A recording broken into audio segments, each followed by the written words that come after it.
Sandali pa lang, napapansin na nila mga gawi kong parang hindi pambabae. Kasi bis na Chinese Carter, laruan ko ay text sa cholens. Tapos kajamin ko lagi noon mga sigang lalaki sa amin. Nung ako'y mag-high school ay napabarkada sa mga bay. Curious na babae na ang hanap din ay babae. Sa halip na makeup kit, bit-bit ko ay gitara. Tapos pormahan ko lagi ay long sleeves na t-shirt at faded na lonta. Pero nung makilala kita, nagbagong bigla ang aking timpla. Natutuwa ko na magpariban at mag-ahit ng kilay at least once a month. Hindi ko alam kung anong meron ka na sa akin ay nagpalambot ng bigla. Sinong mag-aakalang lalaki pala ang bibiyag sa tulad kong tigring gala.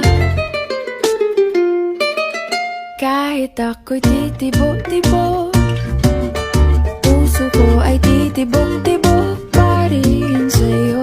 Isang halik mo lamang at ako ay tinatablan.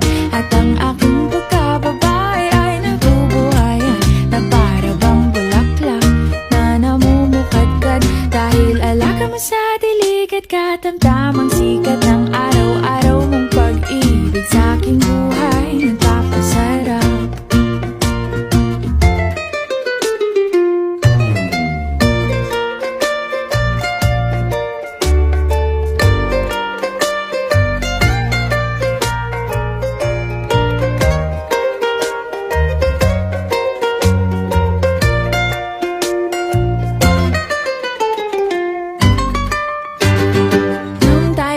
College ay saka ko lamang binigay ang matamis na oong 10 buwan mong trinabaho.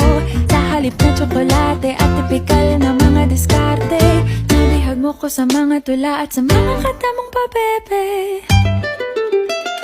Kaya nga noong makilala kita, alam mo na agad na mayroong himala. Natutuwa kong magtakong at napadalas ang pagsuot ng bestidang pula. Pero di mo naman inasam na ako ay magbagong tuluyan para patunayang walang matigas na tinapay sa mainit na kape ng iyong pagmamahal. Kahit ako'y titibo-tibo, puso ko ay titibok-tibok pa rin sa'yo. Isang halik mo lamang at ako ay tinatablan. At ang aking pagkababae ay nabubuhayan na para bang bulaklak na namumukadkad. Dahil alaga mo sa dilig at katamtaman